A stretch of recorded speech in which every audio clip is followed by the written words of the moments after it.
சூரா அல்-ஃபாத்திஹா. அளவற்ற அருளாளனும் நிகரற்ற அன்புடையோனுமாகிய அல்லாஹுவின் திருப்பெயரால் துவங்குகின்றேன்.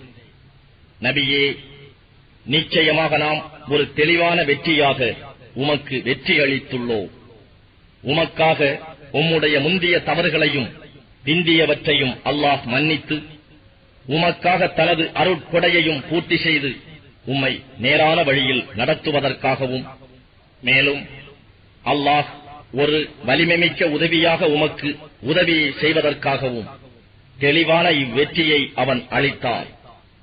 அவர்களுடைய நம்பிக்கையுடன் பின்னும் நம்பிக்கையை அதிகரித்துக் கொள்வதற்காக நம்பிக்கை உடையவர்களின் இதயங்களில் அவன்தான் அமைதியும் ஆறுதலும் அளித்தான்.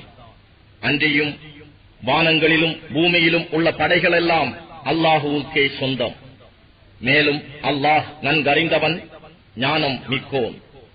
நம்பிக்கை கொண்டவரான ஆண்களையும் நம்பிக்கை கொண்டவரான பெண்களையும் சொர்க்கங்களில் பிரவேசிக்கச் செய்வதற்காக இவ்வாறு அருளினார். அவற்றின் கீழே ஆறுகள் ஓடிக்கொண்டிருக்கும். அவர்கள் அவற்றில் என்றென்றும் தங்கியிருப்பார்கள். அவர்களின் பாவங்களையும் அவர்களை விட்டு நீக்கிவிடுவார். இதுவே அல்லாஹ்விடத்தில் மகத்தான பாக்கியமாகும். அல்லாஹுவை பற்றி கெட்ட எண்ணம் என்னும் நயவஞ்சகர்களான ஆண்களையும் நயவஞ்சகர்களான பெண்களையும், இணை வைத்து வணங்கும் ஆண்களையும் இணை வைத்து வணங்கும் பெண்களையும் அல்லாஹ் வேதனை செய்வான். அவ்வேதனையின் கேடு அவர்கள் மேல் சூழ்ந்து கொண்டு இருக்கிறது. இன்னும் அல்லாஹ் அவர்கள் மீது கோபம் கொண்டான். அவர்களை சபித்தும் விட்டான். அவர்களுக்காக நரகத்தையும் சித்தம் செய்திருக்கின்றான். அதுதான் செல்லும் இடங்களில் மிகவும் கெட்டது.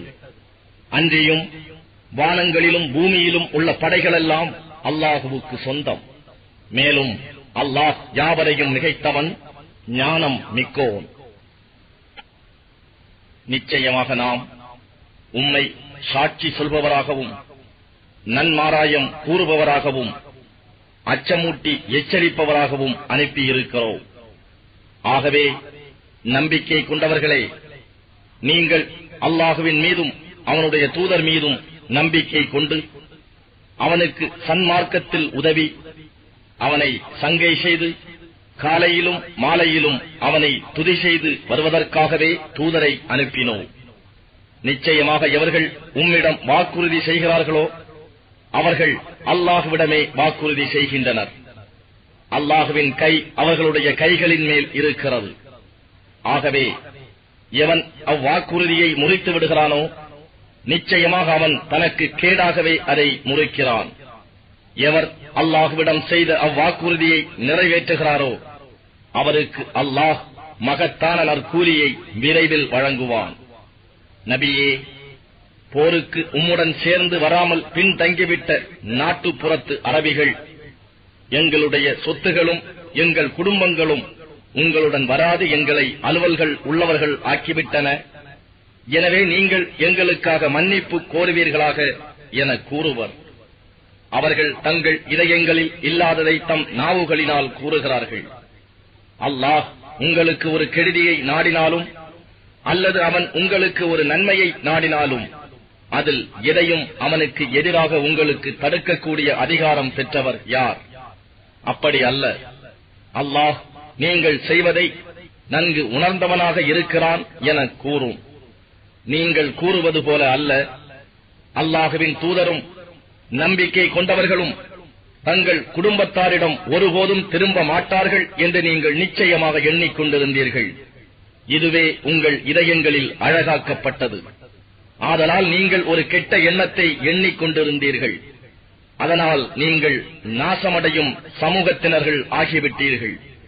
அன்றியும் எவர் அல்லாஹுவின் மீதும் அவன் தூதர் மீதும் ஈமான் கொள்ளவில்லையோ நிச்சயமாக அந்நிராகரிப்பவர்களுக்கு நாம் கொழுந்துவிட்டு எரியும் நரக நெருப்பை சித்தம் செய்திருக்கிறோம். மேலும் வானங்களினுடையவும் பூமியினுடையவும் ஆட்சி அல்லாஹுவுக்கே. தான் விரும்பியவர்களை அவன் மன்னிக்கிறான். தான் விரும்பியவர்களை அவன் வேதனை செய்கிறான். அல்லாஹ் மிக்க மன்னிப்பவன், மிக்க கிருபை உடையவன். நீங்கள் போர்க்கள பொருட்களை எடுத்துக் கொள்வதற்காக நீங்கள் சென்றீர்களாயின் போருக்கு உம்முடன் சேர்ந்து வராமல் பின்தங்கிவிட்டவர்கள், நாங்களும் உங்களை பின்பற்றி வர அனுமதி கொடுங்கள் என்று கூறுவார்கள். அவர்கள் அல்லாஹ்வின் கட்டளையை மாற்றிவிட நாடுகிறார்கள். நீங்கள் எங்களை பின்பற்றி வர வேண்டாம், இவ்வாறே அல்லாஹ் முன்னரே கூறி இருக்கின்றான் என்று நபியே அவர்களிடம் நீர் சொல்லிவிடுவீராக. ஆனால் அவர்கள், அல்ல, நீங்கள் எங்கள் மீது பொறாமை கொண்டுள்ளீர்கள் என்று கூறுவார்கள். அப்படி அல்ல, அவர்கள் மிக சொற்பமாகவே அன்றி பெரும்பாலானதை அறிந்து உணராமலே இருக்கிறார்கள். பின்தங்கிவிட்ட நாட்டுப்புறத்து அரபிகளிடம் நீங்கள் விரைவில் மிக்க பலசாலிகளான ஒரு சமூகத்தாரிடம் அவர்களை எதிர்த்து போரிட அழைக்கப்படுவீர்கள்.